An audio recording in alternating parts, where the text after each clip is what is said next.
Hello, my name is Angel Sarah, and today I'll be talking about how we use our words and how we can use our words more consciously. So, a lot of us, well, we all have been socialized through various aspects of our life: our friends, family, media, religion, and education. And so, an important part of becoming more conscious and responsible for how you talk and think and behave is deprogramming how society has programmed us to use certain words and not, and largely to use them very unconsciously and not really critically think about what we are saying or how it might affect other people who aren't us. So, when we use our words, it's not just what we're talking about, but how we think to ourselves too. So, the first step is it's really important to observe any patterns that we have with our speech and then also set intentions of what we want them to be. Because a lot of what I'll be talking about is different groups who are oppressed, who might in their own groups be more aware due to the impacts it has on them of certain words or phrasings. And so I feel it is our responsibility in whatever majority groups we are in to educate ourselves and at the least be open to learning about how we might be impacting certain groups that we wouldn't think about because it's not impacting us. And within that as well, even as part of certain minority groups, we might not be aware of how certain language could be affecting us or our groups as well because it's so societally acceptable to talk or think in certain ways. So, what I'll be talking about first is the process of growth through changing. Then I'll be talking about different intentions with words and levels of interaction. Then I'll be talking about wording specifically related to bigotry and oppression. And lastly, I'll be talking about language related to positivity in general and moving from having a lack mindset to having a mindset of abundance. I also wanted to mention that this is my current set of opinions and that as we all are ever evolving and changing as we move through life. So I'll mostly be speaking about what is currently societally acceptable. A lot of these categories, there are words and phrases that are very wide known, such as slurs that people, for the majority, don't use anymore or at least speak out against other people using. So I'll mostly be talking about language that hasn't been labeled as such to the majority of the population that I think ought to change. Also, this is not an exhaustive list of things. These are just some examples, some things that I hear commonly. Again, not to go over everything, but to more help you start thinking consciously or open or broaden yourself to thinking about more topics more consciously. So also in this video, I'll be saying a lot of words that I usually don't use and that I think I ought not to use, and wanted to mention that before I started using that. So if you don't want to hear certain languages or profanities or offensive words or phrases, just be aware that that is included in this video. So before getting into the certain words and phrases, I want to talk about growth. That I think as people, we ought not aim for perfection, which is not possible, but rather for continuous change. There's not a destination for us to be at, but rather to commit to being a person who does change throughout time. Just as I know that I will change my opinions after what I'll say here and hopefully continuously learn more and more and become more conscious and educated about certain words and phrases. Also, during this, it is a huge process to change what you've been doing potentially your whole life, and that can come with a lot of shame as well, and that's very normal and natural. And your shame isn't telling you that therefore you ought to keep using these words, because it's this cognitive dissonance where your actions are still the same because they're mostly unconscious, but your beliefs might start to change, and it creates this tension which may cause shame. And so being really compassionate to yourself, really kind and gentle, allowing yourself to have any sort of grieving process when it comes to releasing certain words and phrases from your vocabulary, just to be aware of and to be really, really loving towards yourself, and not let that impede you on changing things to align more with love, and a sense of your own morality. It can also be really helpful for this to do any type of shadow work, thinking about where did these phrases come from? Why do I specifically use certain phrases? And that can be really helpful with this release of any old patterns. I also want to mention that any of your thoughts or feelings on this, while you might not logically agree, for example, I often think, well, I want to change. I'm very motivated to change. Change really excites me. It really excites me on a cognitive level when people mention new information that causes me to change. However, that doesn't mean that that's where you are emotionally. And so to really validate any of your emotions or thoughts on the topics, whatever coming up, even if it's a lot of defense, and to allow that to pass through your body and to know that that's not you. You are not your thoughts. You are not your feelings. You're how you react to them. And part of responding to your thoughts and feelings is taking care of them and allowing them to be there and flush through your body. Lastly, for this section of growth, it's that you ultimately choose your own standards, and in doing so, it's not only an internal change, but changing how you interact with others, especially interpersonally, and sharing that change with others. Often, especially with people who you spent a lot of time with, perhaps your whole life with, when you change and share your truth about changing certain things about yourself, in this instance, certain words or phrases, oftentimes conflict can arise because perhaps people around you might not be as willing to change as quickly as you change. And even if they are, they would be going through their own process of releasing any shame and any pattern. So know that even if there is conflict in your personal lives with changing, conflict creates more connection, because being conscious of how you speak and think and what words you use creates more connection within yourself. And when you're no longer therefore aligned with other people you're speaking to, there is already a disconnect. And even though there may be conflict in communicating this new version of yourself, it ultimately builds connection. So conflict builds connection because you're sharing your authentic self with someone else. You're giving them the time and space to grow and change as well, and the opportunity to connect with you on a deeper level. Because if you are being more conscious, you're allowing them to be more conscious. You're therefore able to connect on a more conscious level than you previously were, which again can be a whole grieving process, because it can be hard to let go of old patterns and old ways of doing things and thinking about things. So next, I want to talk about intentions and interactions. So with using certain words and phrases, your intention is really important. And so always having the intention of love, I think, ought to be the goal. And so that usually, it can be pretty obvious if we're saying things that have a connotation of love. A lot of times people could be saying things in a very backhanded way.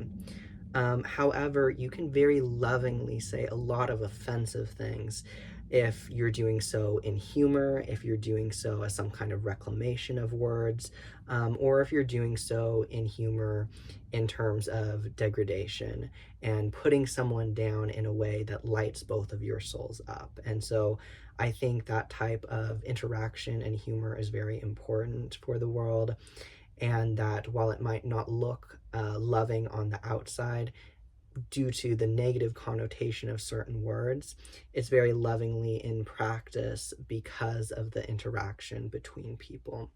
And so while I go on with saying the specific words and phrases, it's important to recognize the importance of those type of more offensive humor preferences that some people might have, and how loving those really can be. Also, a lot of the words and phrases I'll be talking about are bigoted. And so if it is bigoted, I think that if someone is of that minority status, that those words, if it is your preference, ought to be used by you. And if you're not of that minority status, I think words that are bigoted towards specific minorities ought only to be used, again, in a loving, if it's a humorous way, towards another person with that minority status, if that is what their preference is. So if someone does not hold that minority status, I think that those words and phrases ought not to be used by you. So again, really about consent here, from the specific individual you're talking to. Also, when thinking about different interactions we have, a lot of our interactions include things that we watch, things that we consume, the media. And it's really important that we consume things consciously. So while most media, in terms of the words and phrases I'll be speaking on, do include things like that are not aligned to myself morally, that I don't think overall are aligned to love, regardless of the intention. I believe most people are at the moment ignorant to a lot of these words and phrases. I don't think we ought to avoid certain media, but rather always think critically of it. So when I watch certain things, I don't stop myself from watching anything that brings me joy, regardless of what kind of language it has in it that I don't agree with, in terms of morality. Instead, what I do is I critique what I'm watching while I'm watching it. I often think of alternate phrases or words that could be used in those situations, and that just kind of helps reinforce my thoughts, and it creates less cognitive dissonance, because then I'm watching something, I'm laughing, I'm enjoying it, I'm crying, if it's a sad scene, but I'm also always consciously being aware of, I enjoy this, and I wish they would have used that word instead. I think they ought to do that. So also, I think it's really important that when we create anything, any media ourselves, or even just creating our interactions, that it's really important that we create things consciously, so that we aren't simply going along with society, going along with what we've been taught because it's comfortable, but instead we create things consciously by being aware of what words we're using and phrases we're using, and do so in a means that we're aware of what we're saying and its possible impacts on people. Lastly, before getting into the specific words and phrases, I want to mention levels of interaction. So the first level of interaction is interpersonal, so between you and another person. This could be platonic, this could be romantic, this could be sexual, this could be in a kink setting. And that the most important thing here is consent with your preferences. So I think in any type of interpersonal relationship, this could be in a group of people as well, that, again, as long as you're using things with the intent of love, that I think words that are offensive, that in my opinion are seen as bigoted, are very acceptable to use, as long as you are the minority person using the word, or the person you're specifically talking to is the minority and they want that word to be used for them. Same goes for any type of non-bigoted swearing, right? Using profanity of any sense is a very individual preference, and I think profanity can be a wonderful and loving interaction to have with another person, again, if it is their preference and is with consent. Um, Another level of interaction is in public. So just like I think that we ought not to just openly and loudly swear in public, that I think we ought not to use bigoted words and phrases in public either, even if we're only talking to an individual and we are the minority person or they are the minority person and they want you to use those words, because it's no longer just a conversation between you two if you're out in public and other people can hear you and would therefore be not consenting to those words being used, regardless of it being consensual between the two of you or the group of you. Next, we have more institutional, or which includes like media as well. And so I think that advocacy is really important, and that can be something that individuals or corporations choose to do, where we're being more aware of certain words and phrases and then speaking up against them and educating people. I think it can be really helpful to comment on more individual people, say celebrities, but really, in my opinion, only if you think they are open to learning and changing. Otherwise, I don't really see a use in spending your energy on trying to police everyone, but rather spend your energy on love. Spend your energy on changing your mindset, on educating your own groups of people, and then also, if you want to, any advocacy on the side of that versus in everyone's comment section everywhere trying to tell people how they ought to talk when they might not be open to that. Again, if you think the individual or group of people in the public eye is open to that, I think that is a great use of your time, as long as you're doing so from a loving perspective and not a one on putting people down, because everyone is constantly growing and changing and has things to learn.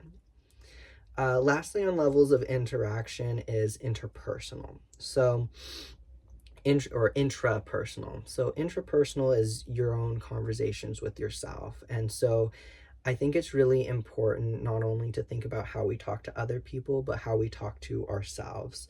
And in this specific, how we talk to ourselves with certain words or phrases. For example, so how we talk to ourselves and wanting to make sure we're doing so with love. So instead of using certain words that we don't think we ought to use anymore, but we're doing so to ourselves. Yeah, I want to give an example. So one of the words I'll mention that I think we ought not to use is the word stupid. Again, unless you are of a minority group that has a learning disability and you're doing so in a loving way, in a type of degradation humor. But if you're talking to yourself and saying, oh, it was so stupid, I did this thing today, I think that any thoughts you have, you ought to let pass through your body, but you also ought to think about the words you're using. So instead of saying, oh, that was so stupid, I did this today, to yourself, think, I really hate that I did this today. I really hate myself for doing this. I think I'm just an awful, terrible person, and I don't even deserve to be here. Again, allow yourself to have the negative self-talk so you can release it from your body. And then talk very kindly to yourself about that. Don't have any shame in any negative feelings you're having about yourself or others, but try to be conscious of the words you're using. So I think you ought not to use the word stupid to refer yourself. And even if you do have a learning disability, I think you ought not to use the word stupid to refer to yourself when you are putting yourself down, because that's not an act of love. So again, allow yourself to have negative self-talk, but try to think consciously about the words you're having, and if they align with your morality in terms of could they be used to oppress other people. So now I want to get into the last two sections here, which are words that are related to bigotry and oppression, and then lastly, words that are related to having a lack mindset and instead having a mindset of abundance and positivity.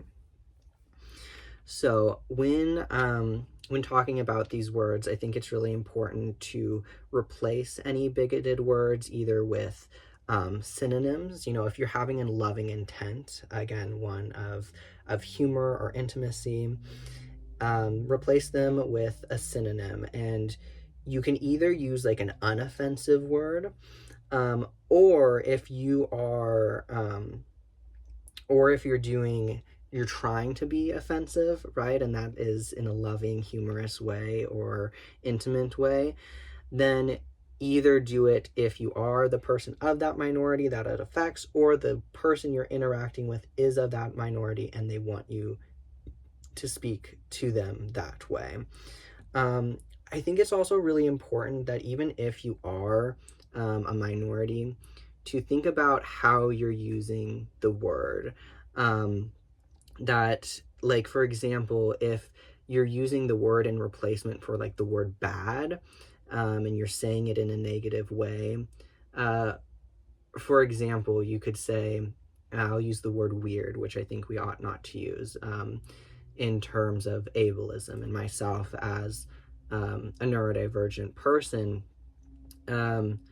could use that word. But if we're saying it as, oh, I didn't like that situation, they were acting really weird today, I don't think that's a very positive way to use the word weird. And so being really conscious of, are we using this word even though we are the minority, and that's fine, and we're using it to lift people up, even if it's to put people down, again, in a humorous or intimate way, or are we using this bigoted word as a replacement as the word bad?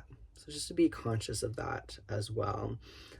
Instead, also, if you're using bigoted words or phrases for humor, or for intimacy, really think about, like, have you processed any trauma or internalization of this word? How does it feel in your body? Does it feel liberating and freeing, or are you using it to reinforce certain standards within yourself?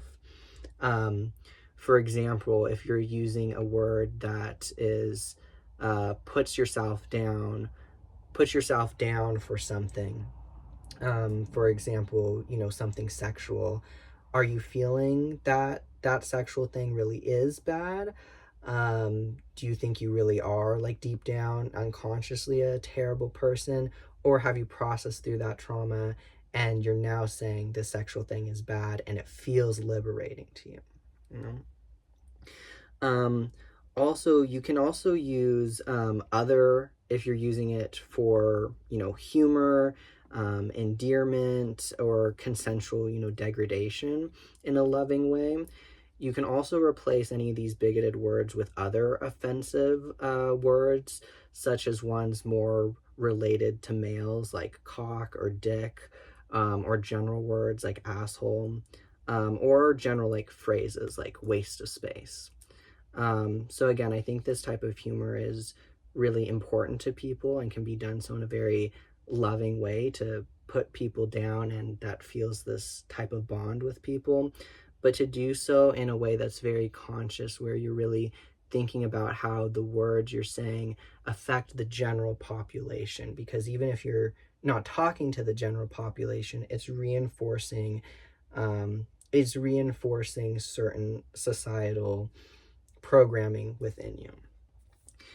So, also in terms of bigotry, I won't really be mentioning any commonly used slurs, and also slurs in general. I was curious about this and was seeing that things are often determined over time as slurs because they've been advocated for. They've tried to be eradicated. There's legal push behind it. And so that's why a lot of these words I'll be mentioning aren't considered slurs, but I find bigoted and offensive. I find just bigoted in general because they put down certain minority groups. And a lot of people argue that these words that are currently acceptable and not considered slurs, it's fine for them to be used, they argue, because they've been recontextualized, or they have different meanings now. They're not used in the same meaning, or they're just so generally acceptable. And I think that exactly is the problem. I think it is a problem that they have gotten to be used as so many different types of words and different types of meaning. And I think it is a problem that these words are so generally acceptable. And I think we ought to, and it's our responsibility to change the culture, that these words are very set in our culture, and I think it's our responsibility to be conscious and change the culture, even though that's not, mainstream what's happening right now. So now into the more specific types of words. I'll go over certain categories. Right now, I'll just go over the categories of racism, sexism, queerphobia, and ableism before getting into other lack mindset types of words and phrases. So, in terms of ableism, a lot of AAVE is used commonly. I see a lot of it simply misunderstood as internet slang. And some examples are like slay, queen, giving, pop off. Um, Most of these, for me, being a white person, I wasn't aware of, but seeing Black creators talk about these words has been really illuminating. And so, while some of these words or phrases might be in your general vocabulary, might be talked about in groups of friends, I think it's really important to educate yourself, and more important, to be open to being corrected and to learning, and when you know better, then informing the people that you spend time with to be aware of this as well. In terms of sexism, there's a lot of sexual put downs for women that I think, again, people who aren't women or who aren't having an interpersonal relationship with a woman who wants to be called these put downs in terms of humor, degradation, or intimacy in a loving way. Words such as slut, bitch, whore, cunt. So again, if you're a woman and you're having a fun time using those words, or you're talking to a woman who wants to be referred to that in a loving way, in a putting down way that is for humor, I think that's great.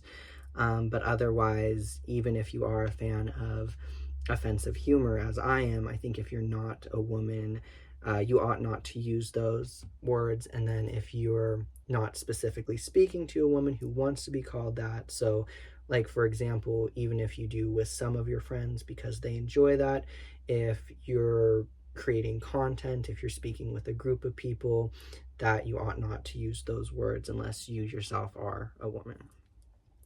A lot of times, too, another thing in sexism is that women are often referred to as girls instead. And so just to be aware if you're using that, because a lot of women, very rightfully so, and is all in their power to do so, refer to themselves or others as girls. But I think, as anyone who's not a woman, that we ought not to refer to women as girls. Again, unless you're having this very well-informed, consensual relationship and conversation with other people who are totally fine in a very playful way or humorous way being called a girl. And just to be aware of the history of that and the oppression that does cause people.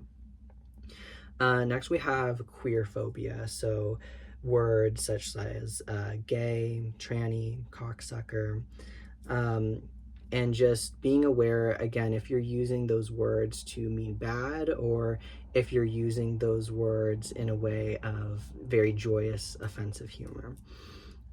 Also, I think it's important when we're thinking about transphobia specifically to think about if we're referring to body parts in terms of sexuality.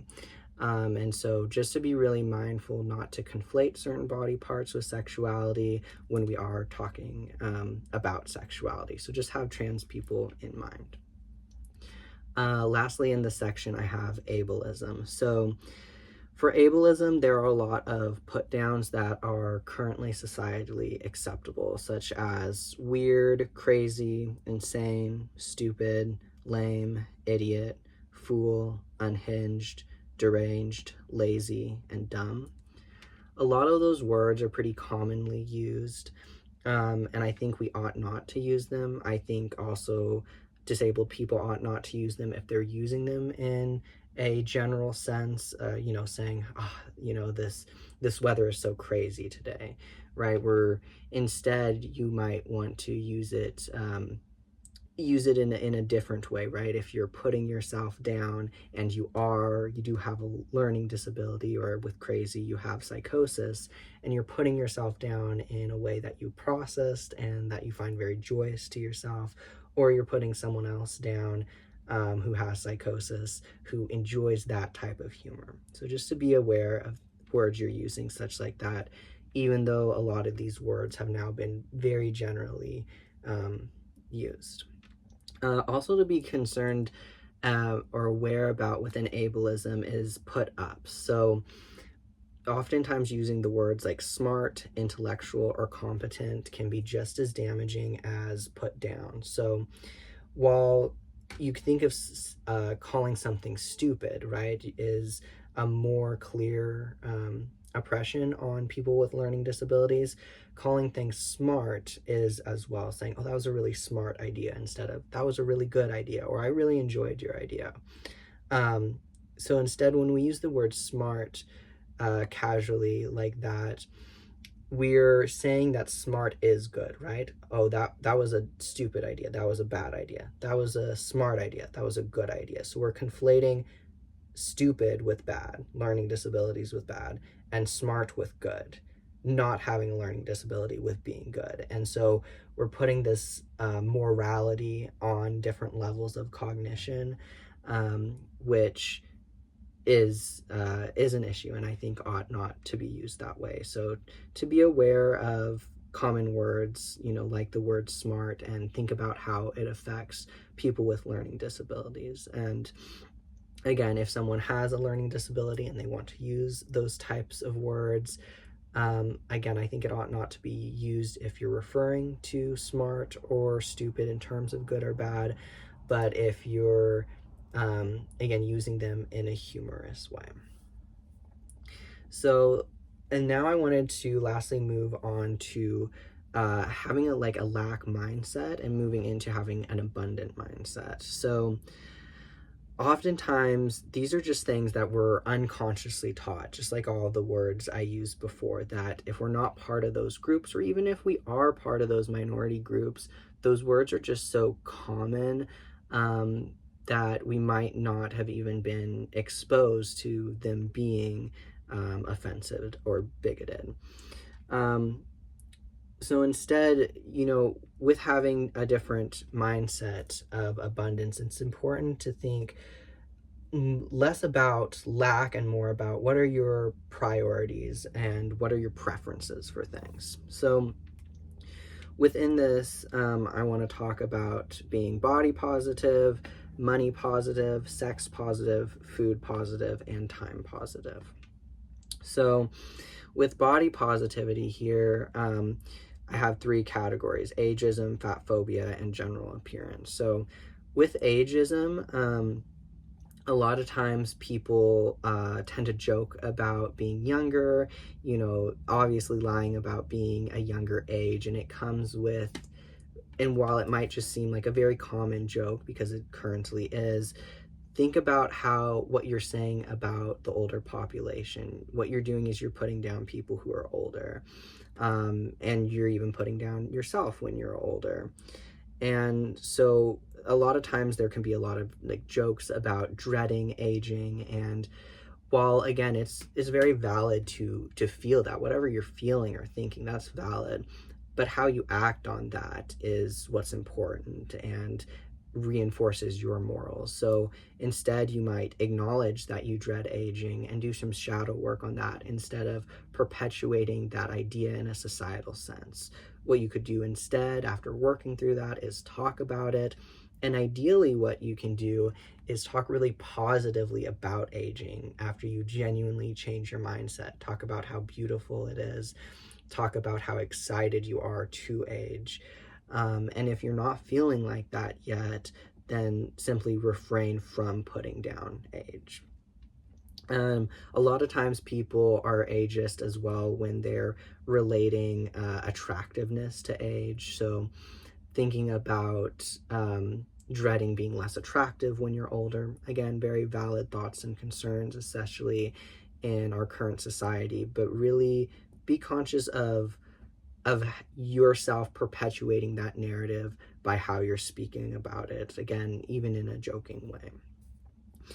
And again, that's to say, if you are an older person and you want to make jokes like that, still be conscious about, have you worked through that? Is that pushing that same narrative on younger people? Or have you worked through that and your jokes are very clearly inclusive and lifting up people of all ages? Next, about fat phobia. Oftentimes we talk about weight or health, either of others, and specifically of our own, and we relate it to health or we relate it to our own attractiveness. And so being conscious to not relate your weight or fear of gaining weight in particular to your attractiveness. And again, any fears you have, very valid, but how you speak about it is your responsibility, and to understand the ramifications of speaking poorly about gaining weight. And next I have like general appearance of people. And a lot of times in society, we really assume attractiveness. Like there's this like general societal attractiveness of who is hot and who is ugly. And I think really the word ugly ought to not be used, or even unattractive. You can simply say, I'm not personally attracted to this person, or I'm more attracted to this person. But assuming that certain people, especially people of just certain body shapes, body sizes, and assuming they are more attractive because they hold certain body shapes or sizes, I think we ought not to do, because while there might be a current societal preference, I think we ought not to reinforce that, but instead think critically about it. And that also includes talking in a general sense that certain sizes of people, but also sizes of people's breasts or penises or asses, as if they are better or worse if they are certain sizes, I think is very harmful and is very body negative. So instead, again, whatever preferences you have, very valid. Say, I'm attracted to this person because of this, instead of saying, this person is attractive, right? And being mindful about how you're speaking about that. Lastly, it's really important to acknowledge how you're putting yourself and your appearance or your body down. So you might put yourself down when you're younger, looking at old pictures of you and cringing at them and calling out your fashion or how you looked. You might be putting down yourself currently, or you might be putting yourself down in the future in terms of how your body might change. And just to really know that this really deeply affects your personal image and idea of self-worth. And really, more than that too, it affects other people who look like you. If you're looking at pictures of yourself from the past, people look like that currently. And if you're talking bad about yourself currently, people look like that currently. And really being aware that you're not just harming yourself, but you're putting down other people in the world. And again, if you're feeling insecure or self-conscious about yourself, very valid. You ought to feel that. You ought to allow yourself to speak all this negative self-talk without shame and allow it to pass through your body, and then decide, say to yourself, I'm really sorry you're feeling that. You can feel that as much as you want. And when you're ready, I have positive things to think about for you, and I have a way that we can change our self-concept gently and kindly and with compassion to ourselves. So then also in terms of having an abundant mindset, is about money. So Oftentimes, we're in certain current situations that we might not be able to afford certain things, but instead of simply stating our current circumstances, we might have a lack mindset with money, with how we speak, saying, oh, well, that's too expensive, I can't buy that, instead of saying, I can't afford that right now, or I'm not prioritizing that in my life. And really thinking about how we speak about money, and how that affects our relationship with money. We might think of money as evil or corrupted, and instead we can think of money in an abundant way where we are sending loving energy and we are feeling loving, and it feels more reciprocal instead of closing ourselves out, and having this lack mindset. Um, Also, we have it's important to be sex positive as well.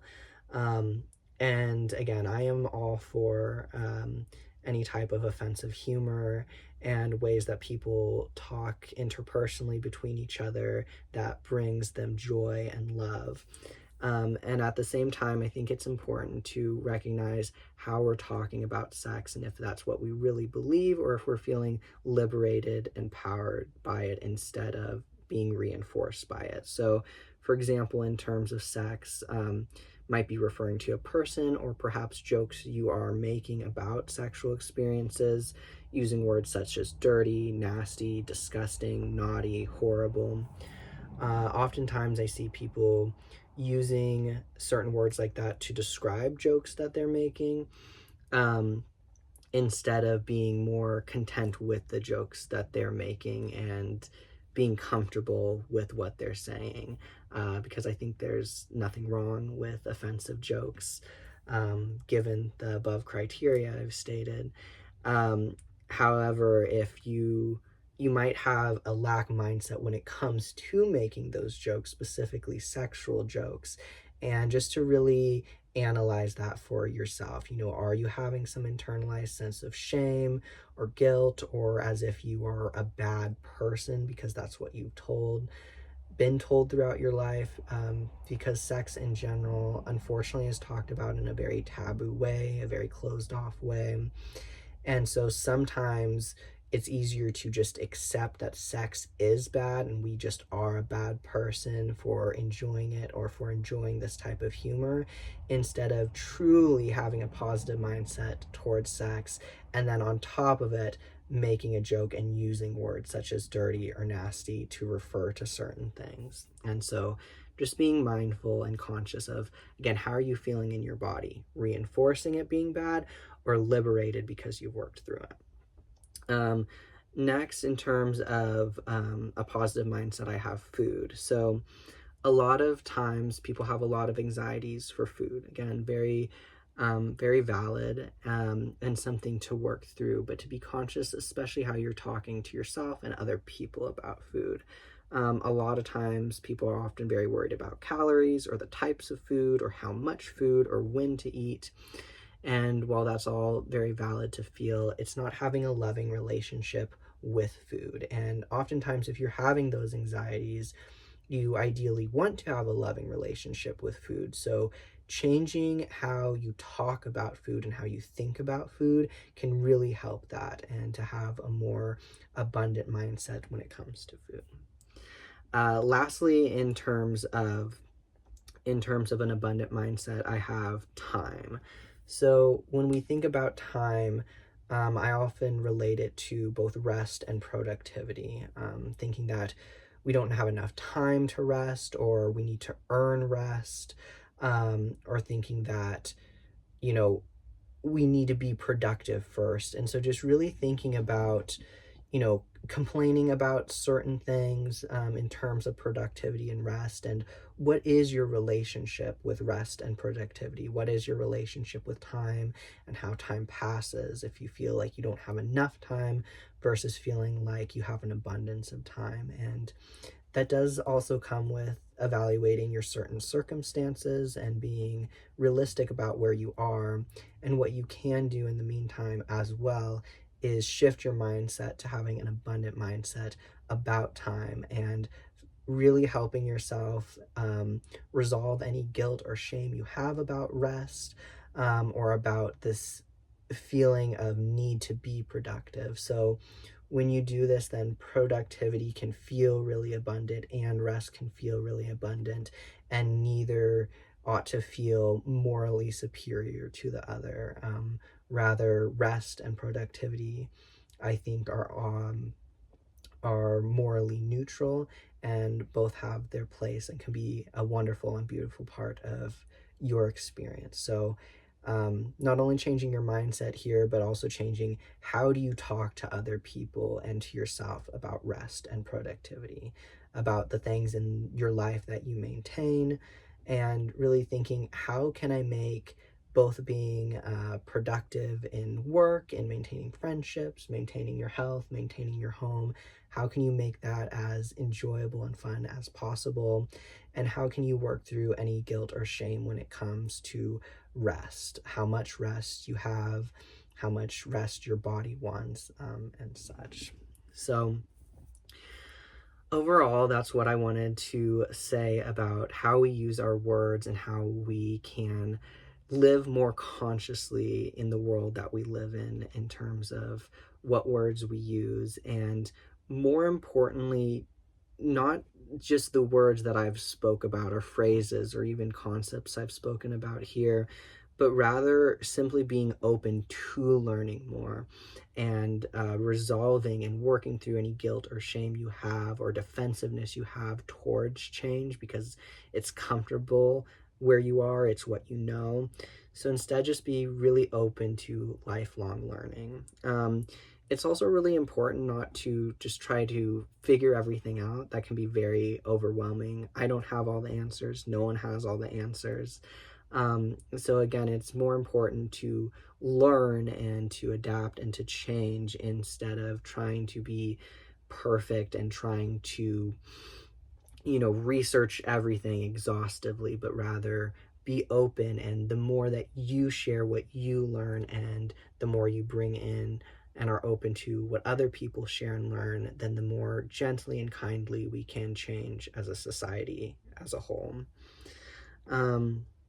So in conclusion, I think that we ought to increase our consciousness and live with love. And I think, as I mentioned a lot throughout this video, that using offensive words, using profanity can be used in a very loving and wholesome way between people, and that instead it's important to be conscious of if the words we're using, regardless of how common and currently societally acceptable they're used, if they are bigoted, if they're oppressing people, and if they have any type of lack mindset. So, however you're feeling is completely valid, and I wish you so much goodwill working through whatever feelings that this might have stirred up within you, and be very kind to yourself. And I wish for all of us and the world to walk in more love and more light.